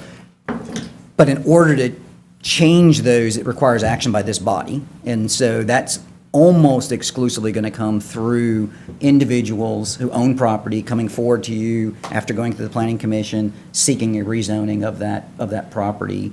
Even if we changed a district so that district became available, they would go through that process also. The other way that we could do it, as I said, there could be, and we certainly are proposing ultimately, much like a service delivery plan, much like a Parks and Recreation plan, there should be also much smaller scale planning done on our corridors or in neighborhoods that take these concepts and make them much more finer tuned, if you will. And there could be instances in that where there's just incompatibility, where you ultimately could be asked to undertake a more comprehensive rezoning that's attached to that more detailed plan, because it really becomes very parcel specific at that point. You would not do that off of this Right. this size, this scale map. So we're with it looking as at the well. whole county and all the parcels for future land use, but we're not going to the next thing and looking at all of the zoning. I think that needs to be clear. So and even on this, again, if you took at that piece of property that's right next to the firehouse number 7 there, once we change the future land use to minor corridor, that would give more rationale for someone coming and putting forth a zoning change for some residential there, which probably people think would make sense. So that would help it, but it's not a slam dunk. It has to go through the same process here. Correct. Okay, thank you. Yeah, and that property, that example is a really good example of how this plan would ultimately be used and not used as well. Yeah. All right, so I want to note, here we are on February 20th, and given the way our cycle lines up this calendar year, the vote will be 2 weeks from tonight. So what I would say to my colleagues and friends here behind the rail is that if there are some specific changes that you want to see in the adopted plan on February 3rd, I would get on the horn early in the AM tomorrow to sit down with Bruce Lonnie, Bob prospectively, to have a conversation about those so that you can have something that's lined up for a vote, again, February 3rd. Commissioner Link? Is there a drop dead deadline on this? I mean, I know we had one with TSPLOST. What is our rationale for? So we've been working on this for quite a while. I know we Obviously, have. you heard that the desire was to get this done as part of the 2018 cycle. You might remember what 2020 wrought, and that was a major rationale and all the things that spun off of it for the fact that we're sitting here 8 years later. And so, the impetus is to create an environment that is rational and functional for our community needs, for our commercial community needs, that aligns with our service delivery plan and our parks planning, and aligns with the opportunity to effectively house 30,000 more people. So we certainly have the experience of kicking things down the road in this room. I'd like to not kick this down the road any further than it's already been kicked. If I can add on, this is one of those gateway decisions. And so if this is something that you're able to pass, it opens the door for us to start working on a number of other things that you're asking staff to do that are super important. And this helps provide additional basis for those decisions. Without an updated future land use map, kind of playing with old ideas as we work on overlay districts, as we work on other discussions. We have a project on Hawthorne and Alps that we're very excited about. And with a new future land use map adopted as an actual tool, we'll be able to use that legitimately as an official resource in the work that consultant's doing on Hawthorne and Alps. So is there a hard and fast deadline? The answer is no, honestly. But the longer we're removed from having that fresh, updated, data-driven document that the community has given input to, we're doing things piecemeal. And that's where we feel a little uncomfortable, especially with some of these transformative projects, whether it's an airport overlay or something out on the west side or something involving an important corridor like Hawthorne and Alps. Having this document in place gives us a much better standing to do good work. Thank you. And again, we will send you all the presentation. We've already confirmed with communications that we can take at least pieces of this, put it right up on the front part of the website so folks will be able to go immediately to it without having to search through a bunch of pages. So try to make it as available as it can be. All right, we've got a relatively short agenda tonight, so we're going to barrel into old and new business.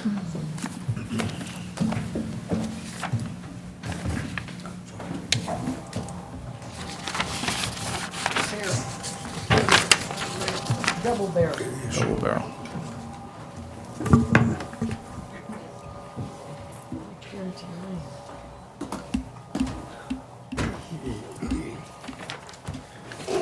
All right, now is the time for public input on old and new business.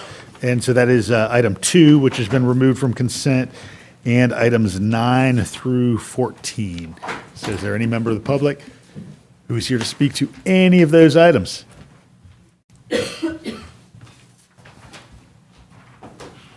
All right, seeing none, we're going to move to, Benny, did you want to speak to one of those?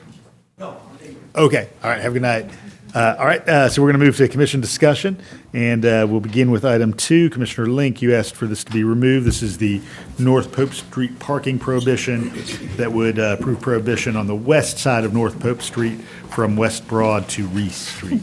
Yeah, I just had a brief exchange with Commissioner Wright and asked her to reach out to the Hill First Baptist Church over there just to make sure that they're aware of this. I know they do have some designated parking, but I feel like they should be notified that, and I can certainly see why there is a need for some yellow curbing over there.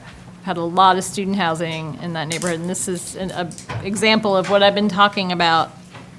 We have a historic neighborhood of kind of small cottages that have been busted out into multi-bedroom homes with students where each and every one has a car. So that neighborhood is definitely under a lot of pressure when it comes to parking. And you have some, publicly accessible entities there, the park, the church, it's right off Broad Street.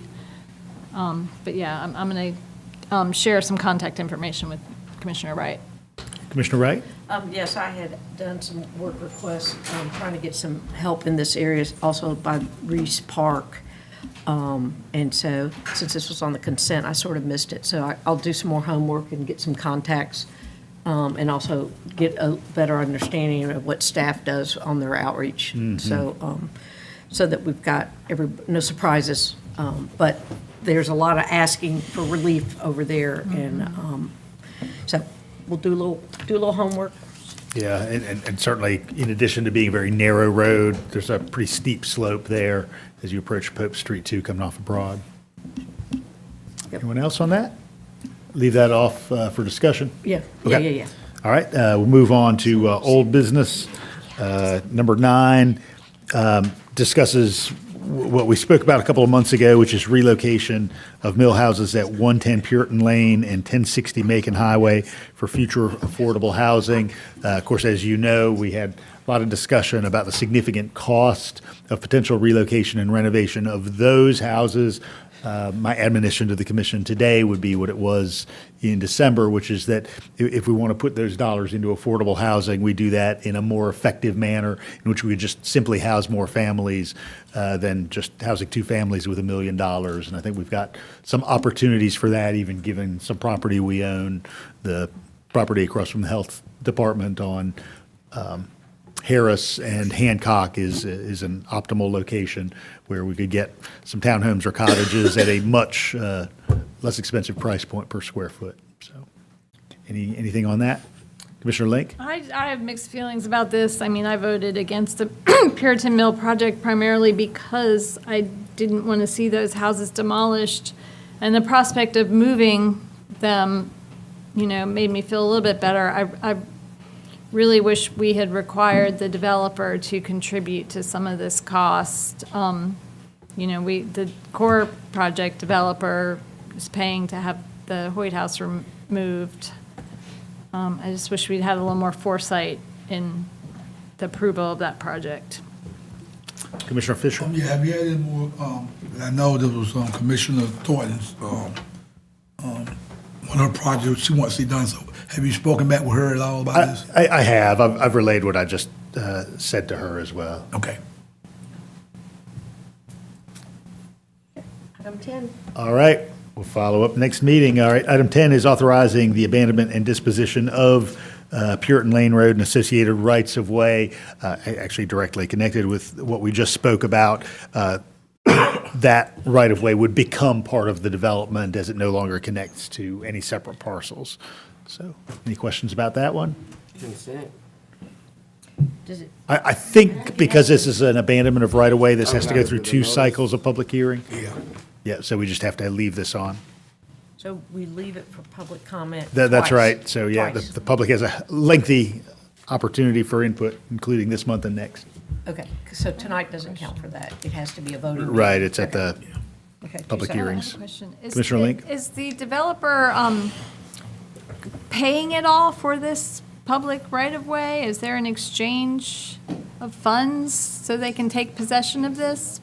Yeah, is it a formula that we use to calculate, or is it just the appraised value? Yeah, so $87,000 has been determined as the value of that particular part of the right-of-way.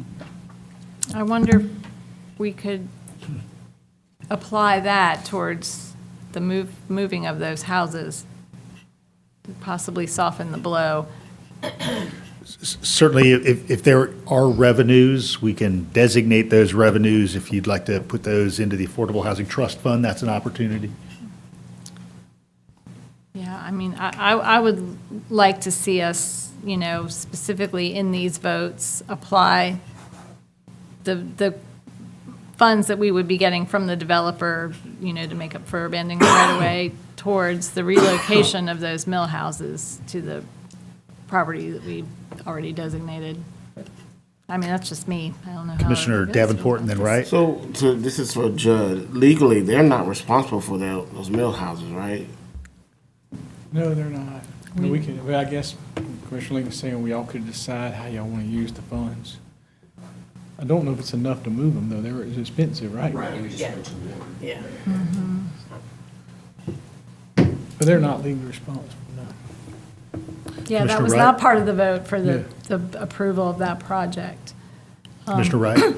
So, to not tie one agenda item to the other,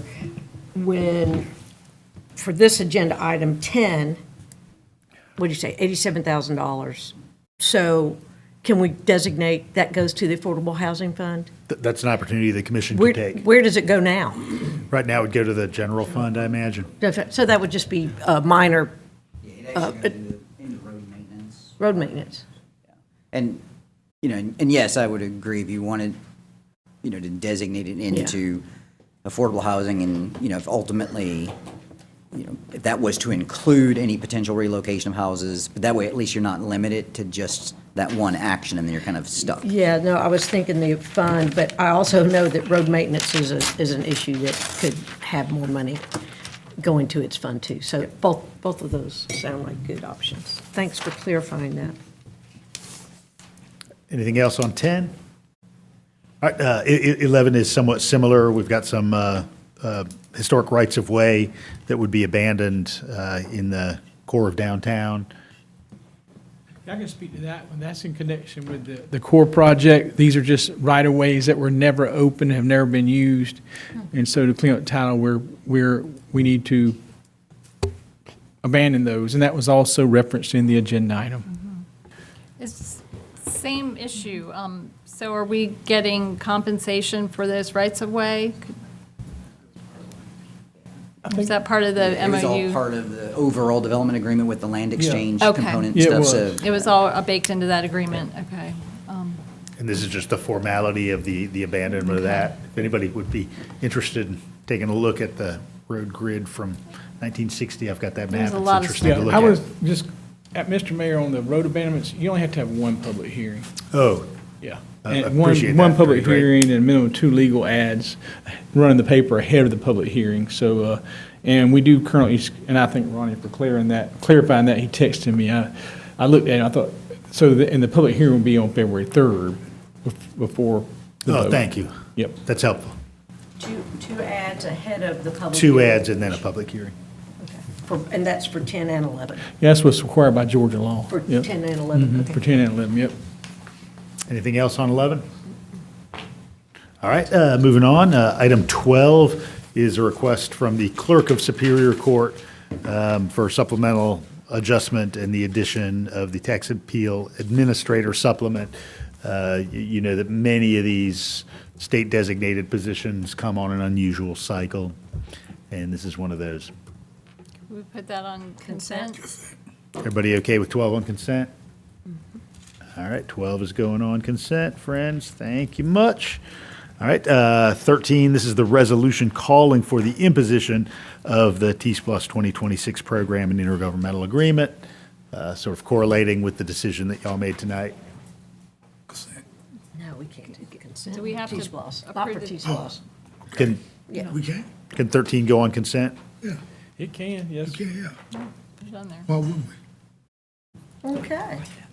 I'm just asking, I mean, why? Yeah, All right. it can. Okay, Everybody okay with 13 on consent? yeah. All right, we've already made the project decision. Try it. All right, beautiful. All right, 14, last item tonight is the GOC report on the Unified Leasing Policy Update. I think I Consent. referenced the kicking the can earlier, and this can's 7 years old, I believe, somewhere in that vintage. Pretty rusty. And okay, Commissioner Davenport, you want to talk about the rust on this can? Yes, this has been kicked and kicked and kicked and, but finally, the GOC again, not LRC. Yeah. We're getting it done. Finally. Much respect to Saunders and Angela and I'm drawing a blank. Central Services and all for helping craft this policy and for the GOC team. It's not, if you read through the policy, it's not really hard to understand, but the CBA pretty much unfolds as to how much the nonprofit is giving back to the community and how much they give back to the community, how how much we would charge them for leasing public facilities, but that's a summation. And the presentation at the work session, I think, answered a lot of questions. Anything else on 14? Consent.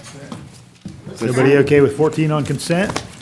All right, we're almost not needing to meet next month, jeez. All right, 14 is on consent. All right, motion to adjourn? All right, is there a second? All right, all in favor? Aye. All right, thanks, everyone. At 8 o'clock, we're winning tonight.